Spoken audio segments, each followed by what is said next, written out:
దేవుడు మోషే మాటను కొట్టివేయలేక ఇశ్రాయేలీయులు ఎంత కిరాతకులైనా మోషే మాటను బట్టి 17వ వచనంలో దేవుడిచ్చిన సమాధానం 33:17 కాగా యెహోవా నీవు చెప్పిన మాట చొప్పున చేసేదను, నీ మీద నాకు కటాక్షము కలిగినది, నీ పేరును బట్టి నిన్ను ఎరుగుదునని మోషేతో చెప్పగా. అంతవరకు చెప్పుకున్నాం. 18 అతడు దయచేసి నీ మహిమను నాకు చూపుమనగా.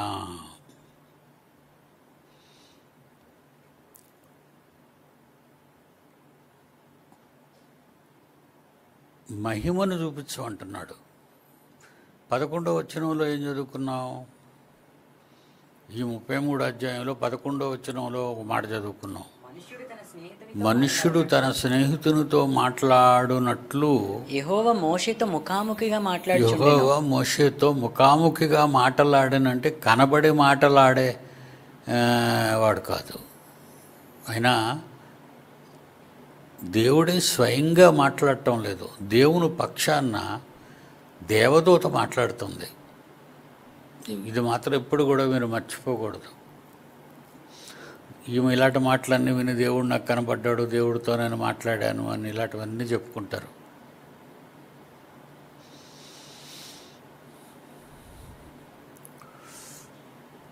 యెహోవా మోషేతో ముఖాముఖిగా మాట్లాడాను అన్నాడా? ఇక్కడికి వచ్చేసరికి అంటున్నాడు,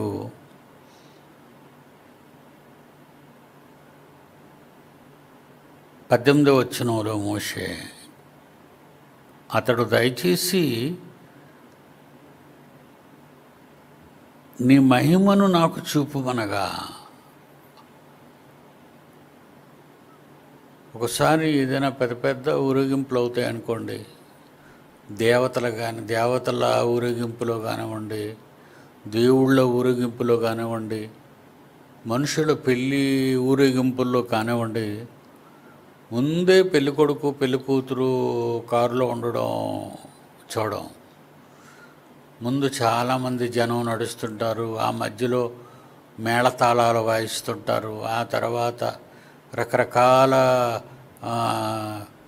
మంచి డ్రెస్సులతో పట్టు వస్త్రాలతో ఆడవాళ్ళు కనబడతారు. ఆ తర్వాత పెళ్లికారు, టాపు లేని కారు, టాప్ ఉండదు పైన కారు. ఆ కారులో ఇద్దరు పెళ్లి కొడుకు పెళ్లి కూతురు కూర్చుంటారు, మళ్ళా వెనకాతల జనం ఉంటారు. అలాగా నడవలేని వాళ్ళు కారుల మీద వెనకాతలు వస్తూ ఉంటారు. దీన్ని మహిమ అంటారు, గొప్పతనం, పెళ్ళివారి గొప్పతనం. అప్పుడప్పుడు మనం యూట్యూబ్లో చూస్తుంటాం, తిరుపతిలో ఒక్కొక్క రోజుని ఒక్కొక్క దేవుడు తాలూకా బ్రహ్మోత్సవాలు అని చేస్తుంటారు. బ్రహ్మోత్సవాలు అని అంటే ఘనత, మహిమ, అంత గొప్ప దేవుడా, అంత గొప్ప ఊరేగింప. దేవుడినే ఊరేగిస్తారు. మరి 18వ వచనంలో మోషే గారు అడుగుతున్నారు, దయచేసి నీ మహిమను నాకు చూపుమనగా. నువ్వు కనబడనవసరం లేదు, మాట్లాడుతున్నది దేవదూత, తండ్రిగాడు. ఎక్కడుంది దేవదూతలు మాట్లాడతారని? అపోస్తుల కార్యాలు 7వ అధ్యాయము చూడండి. ఎప్పుడు కూడా ఎవ్వరికి దేవుడు కనిపించడండి. దేవదూతలే దేవుని పక్షాన వచ్చి చెప్తారు. 7వ అధ్యాయం అపోస్తుల కార్యాలు 38వ వచనం చూడండి. సీనాయి పర్వతము మీద మోషేతో మాట్లాడిన దేవదూత. అక్కడ తుప్ప కాలుతుంటుంది, పొద కాలుతుంటుంది. ఆ కాలుతున్న పొదలో నుంచి దేవదూత స్వరం వినబడుతుంది, దేవుని మాటలుగా చెప్తుంది వచ్చి.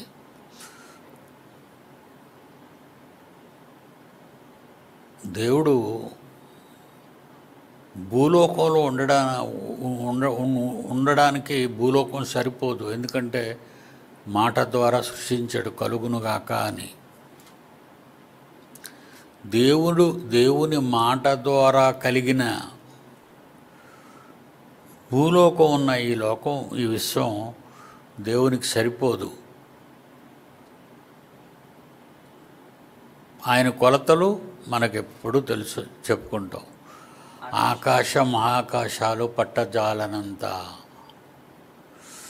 ఆకాశ మహాకాశాలే పట్టజాలకపోతే మన మీద ఉన్న ఈ ఆకాశం కింద ఉన్న ఈ లోకం ఆ దేవుడు ఉండేటంతటి వైశాల్యంలో పెద్దదిగా లేదు ఇది. అందుకే ఆయన రాడు. కానీ ఎక్కడికి వస్తానని చెప్పాడు? నిన్న సాయంకాలం మీటింగ్లో మాట్లాడుకున్నాం. మనతో ఉండుటకు, మనలో ఉండుటకు. ఎందుకంటే స్వహస్తాలతో చేసిన బొమ్మలం మనం. దేవుడు మనల్ని ఎలా చేశాడు? తన స్వహస్తాలతో చేశాడు కనుక మనలో ఇమిడిపోతాడు వచ్చి. అంటే మన ఆకారం ఎంత గొప్ప ఆకారమో మీరు ఆలోచించారా? ఈ లోకం కంటే గొప్ప ఆకారం నువ్వు ధరించుకున్న ఈ దేహం.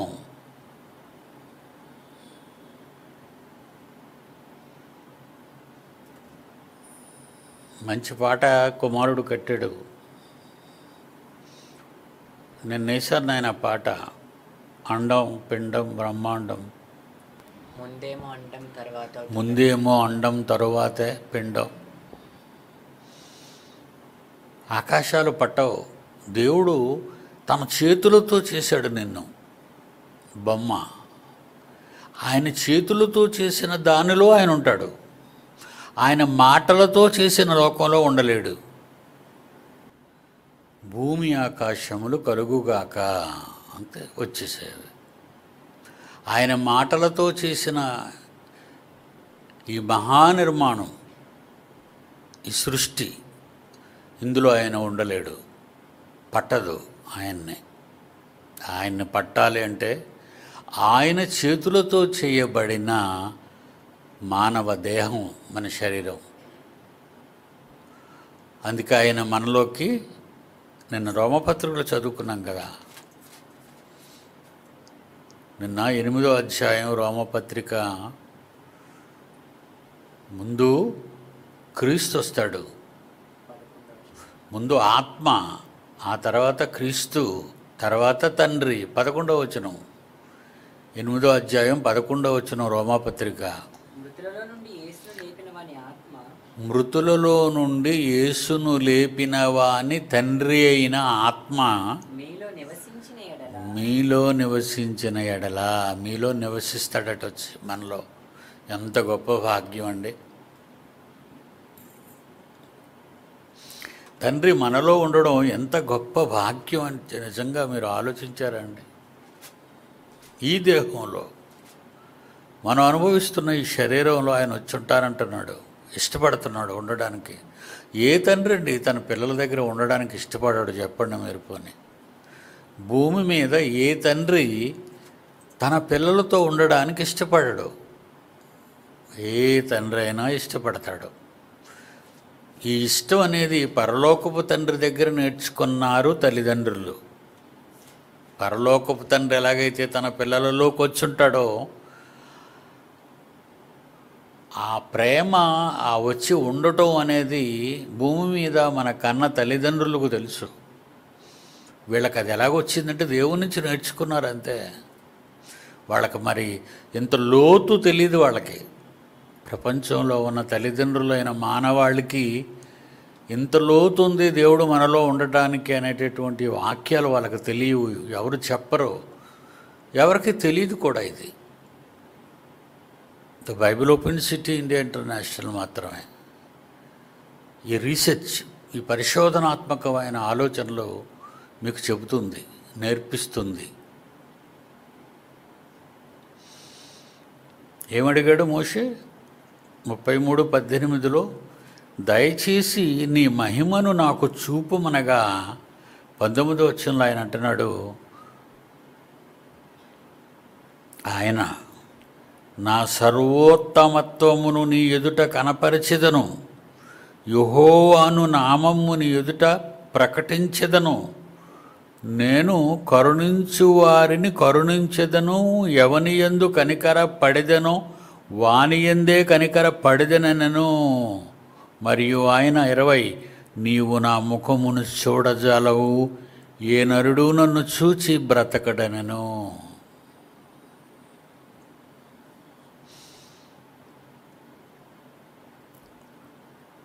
నన్ను చూసి బ్రతకడు. నీ కళ్ళు సరిపోవు. మనకున్న ఈ నేత్రాలు ఉన్నాయి చూసారా, ఆకాశంలో నక్షత్రాలు చూస్తాం. బైనాక్లర్స్, పవర్ఫుల్ బైనాక్లర్స్ పెట్టి అంతరిక్షంలో ఉన్న గెలాక్సీలని చూస్తున్నారు ఈరోజు నాసా శాస్త్రవేత్తలు. దేవుణ్ణి చూడలేరు. ఆయన కనబడితే నువ్వు బతకో. దేవుడు నాకు కనబడ్డాడు రాత్రి అని తెల్లవారు బతికి చెబుతాడు వీడు గుడిలో. సాక్ష్యాలు చెప్తుంటారు కదా గుడులల్లా. మీరు ఇల్లే ఉంటారు ఇలాంటి గుళ్ళకి. రాత్రి నేను దేవుణ్ణి చూశాను. చూస్తే బతకూడదు, మంచం మీదే చావాలి. ఎందుకంటే ఈ వాక్యం తప్పైపోతుంది. లేకపోతే దేవుడు చెప్పిన మాట అబద్ధం.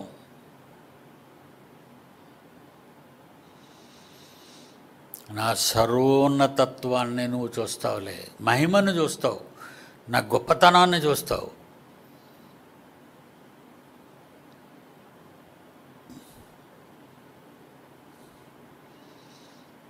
ఆయన నా సర్వోత్తమత్వమును నీ ఎదుట కనపరిచెదను, యెహోవాను నామమును ఎదుట ప్రకటించెదను, నేను కరుణించు వారిని కరుణిస్తాను, ఎవని యందు కనికరపడతానో వాని యందు కనికరపడతాను, జాలి చూపించే వారి ఎడ్ల జాలి చూపిస్తాను, జాలి చూపించని వారి ఎడ్ల జాలి చూపించను చెప్పేశాడు.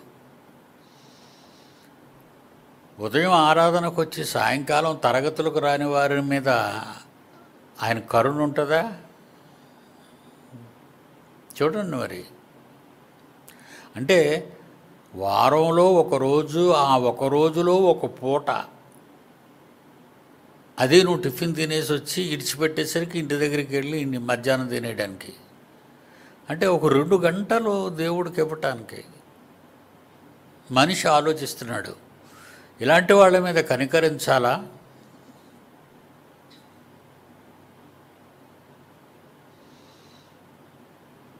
ఏ కొడుకైనా తల్లిదండ్రుల ఇంటికి వచ్చిన తర్వాత కొన్ని రోజులు ఉండాలి, కానీ నేను వెంటనే వెళ్ళిపోవాలి, నాకు చాలా పనుంది అంటే తల్లిదండ్రులు గుండెల్లో చివుక్కుమంటుంది. ఇప్పుడే కదరా వచ్చావు, ఒక 2-3 రోజులు ఉండరా, మాతో గడపరా, 9 నెలలు నిన్ను మోసానురా, నీకు ఊహొచ్చినంత వరకు కాపాడుకున్నావురా, ఆ తర్వాత నేను గొప్పవాణిగా చేశావురా, మా దగ్గర ఉండడానికి ఏంటి? ఎలా దయ చూపిస్తారో తల్లిదండ్రులు చెప్పండి.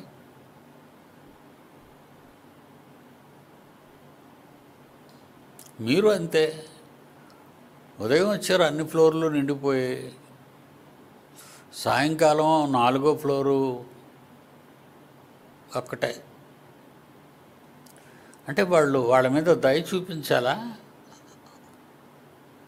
చదవండి ఆ మాట, ఎంత గట్టిగా చెబుతున్నాడు. నేను కరుణించు వానిని కరుణించెదను, ఎవని యందు కనికర పడెదనో వాని యందు కనికర పడెదను.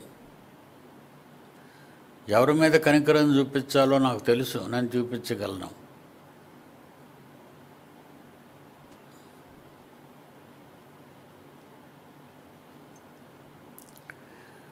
ఈవేళ నా కొడుకు ఒక ఉత్తరం రాశాడు, వింటున్నాడు ఇప్పుడు. ఉత్తరం రాశాడు. ఏంటా ఉత్తరం? జాన్సన్కి పెట్టాడు ఆ ఉత్తరాన్ని, నాకు రాయలేదు. జాన్సన్ చదివితేనే బాగుంటుంది ఆ ఉత్తరం.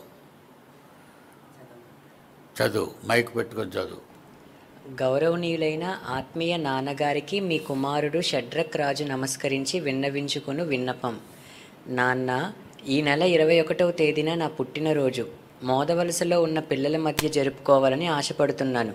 అయితే మీ చిత్తమైతే నా పుట్టినరోజుకు మీ దగ్గర నుంచి ఒక కానుకను దయచేస్తారని ఆశపడుతున్నాను. నాకు మీ దగ్గర ఉన్నటువంటి సూట్లలో ఒక పాత సూట్, మీకున్నటువంటి వాచీలలో ఒక పాత వాచీ నాకు ఇస్తారా నాన్న? మీకు వీలైతేనే. ఆల్రెడీ నాకు చాలా పెద్ద బహుమానాన్ని మీరు ఇచ్చారు. డ్రైవర్గా ఉన్న నన్ను దైవజనుడిగా మార్చినారు. నా జీవితంలో ఇంత గొప్ప స్థితిని నాకు ఇంకా ఎవ్వరూ ఇవ్వలేరు. ఇంతకంటే గొప్ప బహుమానం ప్రపంచంలో ఏ తండ్రి ఇవ్వగలడు? అలాంటిది మీరిచ్చారు. ఆ తండ్రి మీరే. నాకు చిన్నప్పటి నుంచి నాకు నాన్న లేడు. ప్రభు ద్వారా సంఘంలో చేరిన తర్వాత, మిమ్మల్ని చూసిన తర్వాత, మీ దగ్గరకు వచ్చిన తర్వాత నాకు నాన్న ఉన్నాడు, దేవుడు నాకు నాన్నని ఇచ్చాడు అని అనుకున్నాను. ఆ నాన్న మీరే. ఒక కొడుకును మీలాగా ఎవరూ పెంచలేరు. నన్ను వాక్యంలో చక్కగా మలిచిన తండ్రి మీరే. థ్యాంక్ యూ నాన్న. ప్రభు పేరట మీ కుమారుడు షడ్రక్ రాజు. ఉదయాన్నే ముగింపు ప్రార్థన చేశాడు కదా ఆరాధనలో. ప్రిన్సిపాల్ అండి, కడప.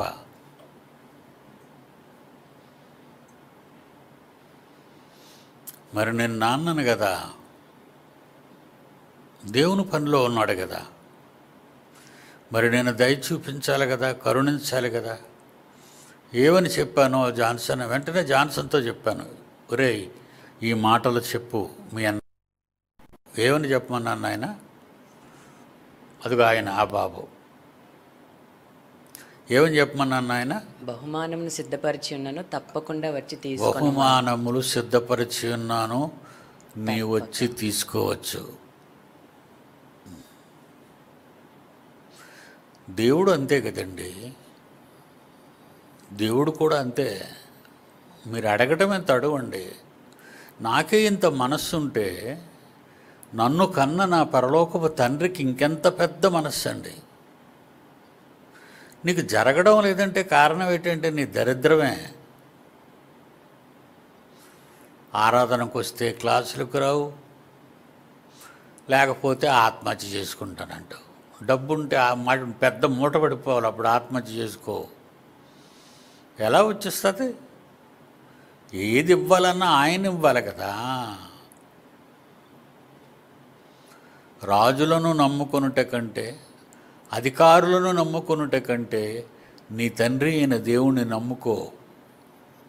నా రాజ్యము నా నీతి మొదట వెతకు, అప్పుడు అవన్నీ నీకు అనుగ్రహింపబడును. మరి ఈ మాటలు ఏమైనా అర్థమవుతున్నాయా? బైబిల్లో అలాగే ఉంటాయండి. నువ్వు మాత్రం మారవు.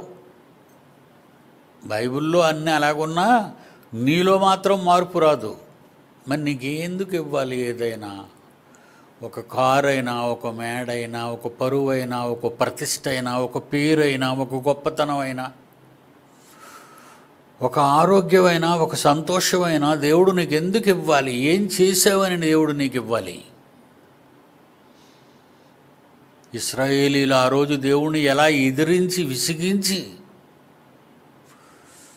కన్నందుకు ఆయన కడుపుకు కోత మిగిల్చారో ఇశ్రాయేలీలు, అలాగే ఉన్నారండి ఈరోజు ప్రపంచ క్రైస్తవులు. ఆ రోజున్నది వాళ్ళు లక్షల మందిలోనే ఉన్నారండి, లక్షలుగానే ఉన్నారు. కానీ ఈరోజు కోట్లలో ఉన్నారండి. 800 కోట్లు ప్రజలు. ఒక్కతే కనీసం ఒక్కరైనా దేవుని ఇష్టాన్ని, దయను పొందగలుగుతున్నారా? పొందరండి.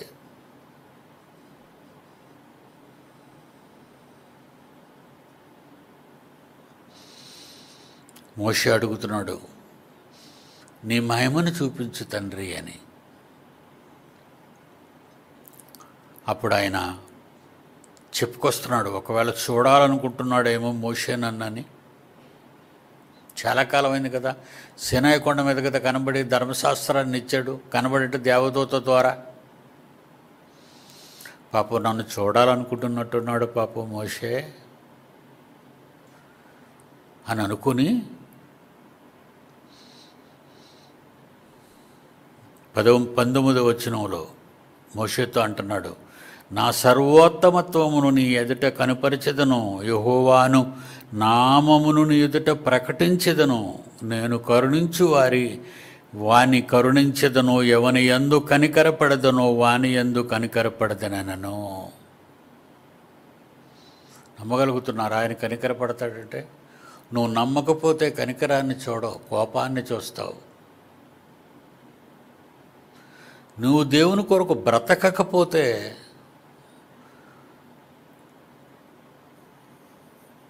ఆయన నుండి వచ్చే అగ్ని చూస్తావు, ప్రళయాన్ని చూస్తావు, నాశనాన్ని చూస్తావు. నాశనం అయిపోతారు మీరు, మీ పిల్లలు. మీరేమనుకుంటున్నారో నాకు తెలీదు.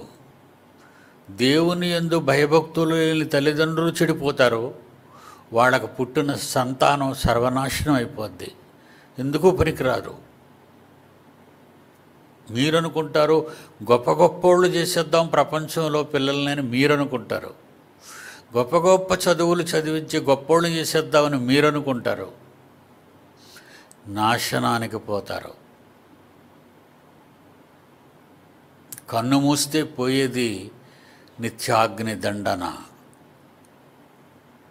అప్పుడు 20వ వచనంలో అంటున్నాడు, నీవు నా ముఖము చూడజాలవు మోషే, నా ముఖాన్ని చూడలేవు. ముఖము అనే పదం ఎప్పుడొచ్చింది? నీకు ముఖం పెట్టాను కనుక ఇది ముఖము, నీకు చేతులు పెట్టాను కనుక ఇవి చేతులు.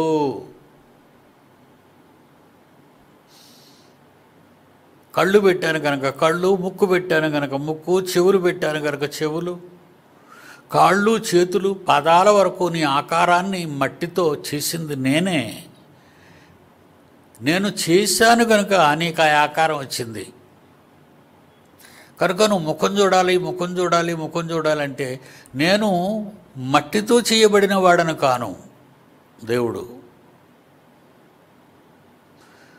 దేవుడు మట్టితో చేయబడిన వాడు కాడు. ఆయన రూపాన్ని చేయాలంటే విశ్వం అంతా కలిపిన ఆయన ఆకారాన్ని చేయటానికి సరిపోదు ఈ మెటీరియల్ని. ఈ సముద్రాలు, ఈ నక్షత్ర మండలాలు, లేదంటే గ్రహాలు, ఇవన్నీ కలిపి ముద్దగా నువ్వు దేవుణ్ణి చేయలేవు, సరిపోదు ఆయన ఆకారానికి. మనుష్యుడు చేతులతో నిర్మించిన దేవాలయములో నివసిస్తాడా? నివసించడన్నాడు. ఆకాశ మహాకాశాలు పట్టజాలని ఆకారం ఉన్నది ఆత్మ. నేను ఎవరిని? నీలా ముఖం కలిగిన వాడిని కాదు, నీలా చేతులున్నవాడిని కాదు, నీలా కాళ్ళున్నవాడిని కాదు, నీలా మెదడున్నవాడిని కాదు, మహాశక్తి స్వరూపాన్ని,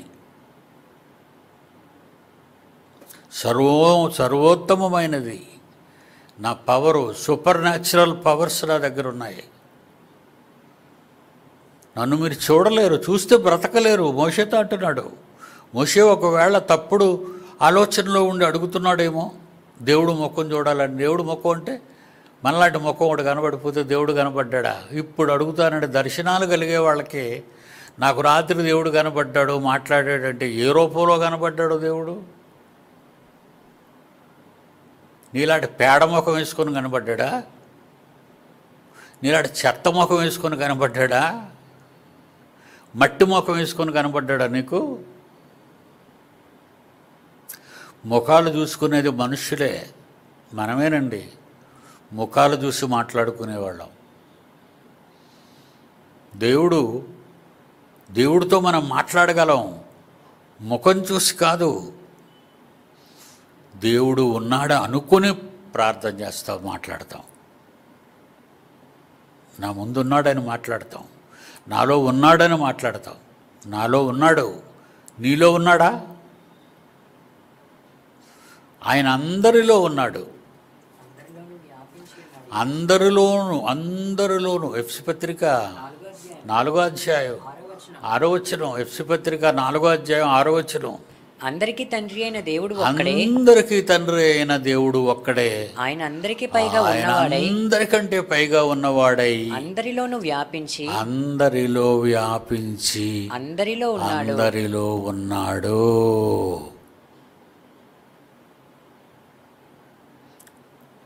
మనందరిలో ఉన్నాడండి. అందరిలో ఉన్నాడంటే నమ్మేకండి. మీరు మంచివాళ్ళైతేనే, మీరు దేవుని ఇష్టాన్ని నెరవేర్చేవారైతేనే ఉదయం వచ్చిన వాళ్ళందరికంటే మీరు మంచోళ్ళు. అది మాత్రం రైటు. నిన్న సాయంకాలం వచ్చిన వాళ్ళు, ఈవేళ సాయంకాలం వచ్చిన వాళ్ళు, తరగతుల్లో దేవుని వాక్యాన్ని విన్నవాళ్ళు, ఆదివారం ఉదయం వచ్చిన వాళ్ళందరికంటే మీరు మంచివాళ్ళు. కానీ దేవునికి ఇష్టలా వస్తున్నారా? మంచిదే. నేర్చుకుంటున్నారా? మంచిదే. చేస్తున్నారా? వినబడిన వాక్య ప్రకారం జీవిస్తున్నారా? అప్పుడు కనికరిస్తాడు, దయ చూపిస్తాడు, కరుణ చూపిస్తాడు. మంచి దేవుడండి. ఎంత మంచి దేవుడు మన దేవుడు. నిజంగా ఆయన ప్రేమ అమోఘం అండి, అపరిమితమైన ప్రేమ అండి. మనుషులు వాళ్ళేం ప్రేమించుకుంటారు కానీ ప్రేయసి ప్రియులు, దేవుడు ప్రేమ గొప్పదండి, చాలా గొప్పదండి. ఆ ప్రేమ గురించి మరి మన జాన్సన్ గారు మంచి పాట, నిజంగా అద్భుతమైన పాట రాశాడండి. ఇద్దరు లవర్స్ గురించి, ప్రేమ గురించి చెప్తాడు. ఏంటైనా ప్రేమించలేదని మరణించుటే న్యాయమా, మరణించుట న్యాయం అనే పాట రాస్తాడు. చుతీరని మన వాళ్ళకు ఒక చరణం వినిపిద్దాం.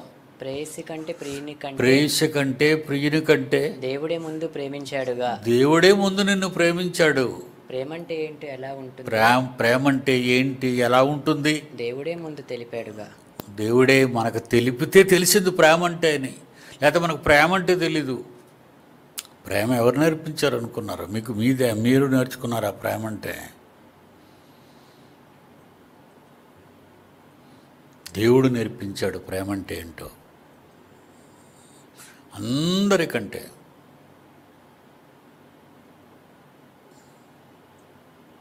ఏమండి, ఒక ప్రియుడు ఒక ప్రేయసి ప్రేమించుకున్న తర్వాత మొదలెడతారు. సెల్స్లో మాట్లాడుకోవడం. ఫోన్ చెయ్యకపోతే ప్రేయసి బాధపడిపోతుంటుంది, ఫోన్ రాకపోతే ప్రియుడు బాధపడిపోతుంటాడు. అదేంటనుకున్నారు? ప్రేమ.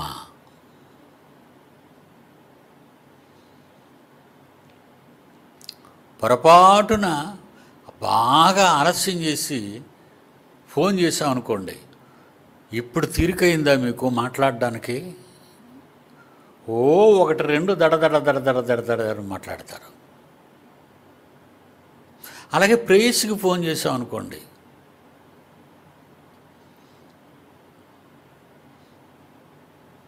ఎందుకు ఫోన్ ఎత్తటం లేదు, నువ్వు ఏం చేస్తున్నావు, నేనంటే నీకు పట్టింపు లేదా, నన్ను ఖాతరు చేయవా నువ్వు? ప్రేమలో ఉన్న లోతులండి అవన్నీ. అలాగంటున్నారంటే తేడా కాదండి, వాళ్ళ మమకారం, వాళ్ళ ప్రేమ.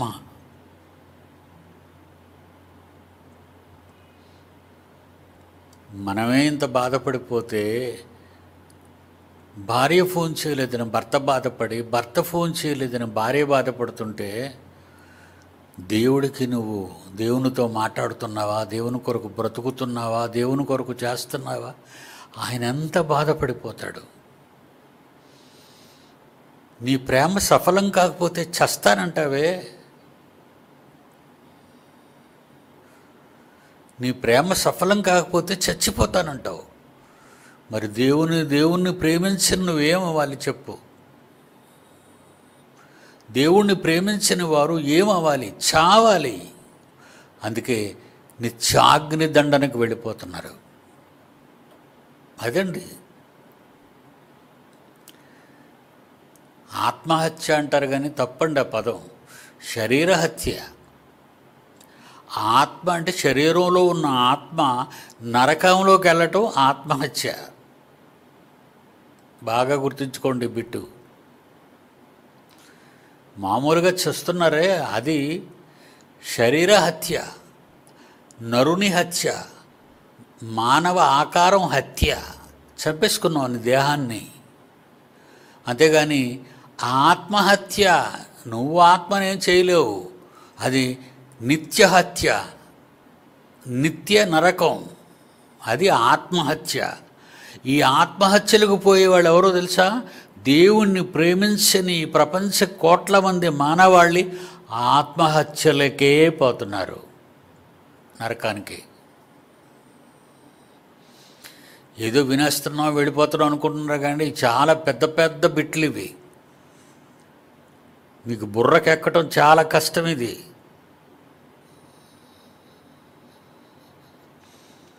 నీ ఆత్మను, అందుకంటాడు దేవుడు, శరీరమును చంపువానికి భయపడక.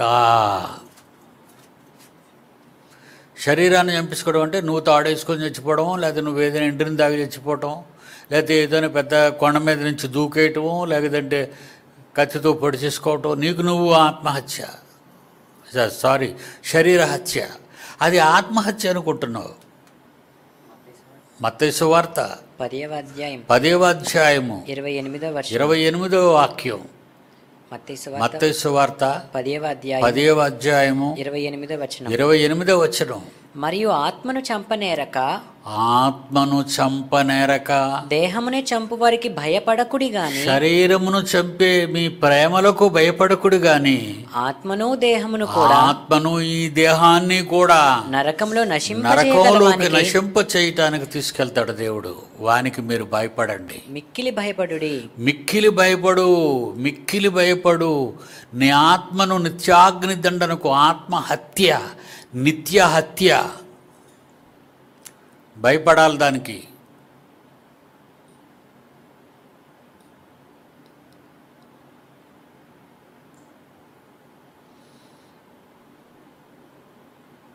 నిన్ను చంపడం దేవునికి ఇష్టం లేదు.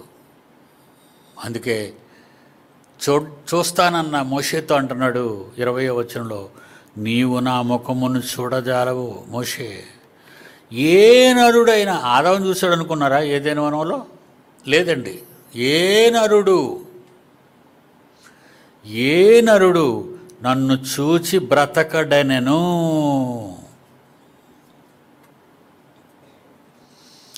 ఏ నరుడు నన్ను చూసి బ్రతకలేడు. నేను మాత్రం మిమ్మల్ని చూస్తున్నాను అంటున్నాడు దేవుడు. నేను మాత్రం మిమ్మల్ని చూస్తున్నాను, ఎందుకంటే మీలోనే ఉన్నాను, మీరు చేస్తున్నవన్నీ చూస్తున్నాను.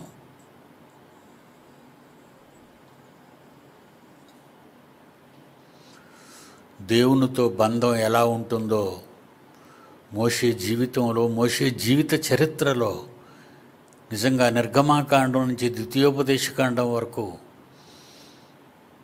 ఆయన సేవా భావం, సేవా తత్పరత, సేవా భాగ్యం మనం చూడగలుగుతామండి. క్రైస్తవ్యం అంటే నామకార్థ క్రైస్తవ్యం కాదు, పేరుకు కాదు క్రైస్తవులం. మనం జీవితంలో క్రైస్తవులం కావాలి. ఆయనంటే పడి చావాలి. మన పిల్లల్ని ఆయనలోనే పెంచాలి, మనం ఆయనలోనే పెరగాలి. అలా పెరిగితేనే నిత్య జీవానికి వారసులం. నిత్యము తండ్రి ఆయన చేసుకున్న ఈ దేహంలో తన కొడుకు, ఇద్దరితో పరిశుద్ధాత్మ దేవుడు, క్రీస్తు యేసు దేవుడితో కలిసి తన పిల్లలిద్దరితో మనలో నివాసము చేస్తాడు. Okay, God bless you.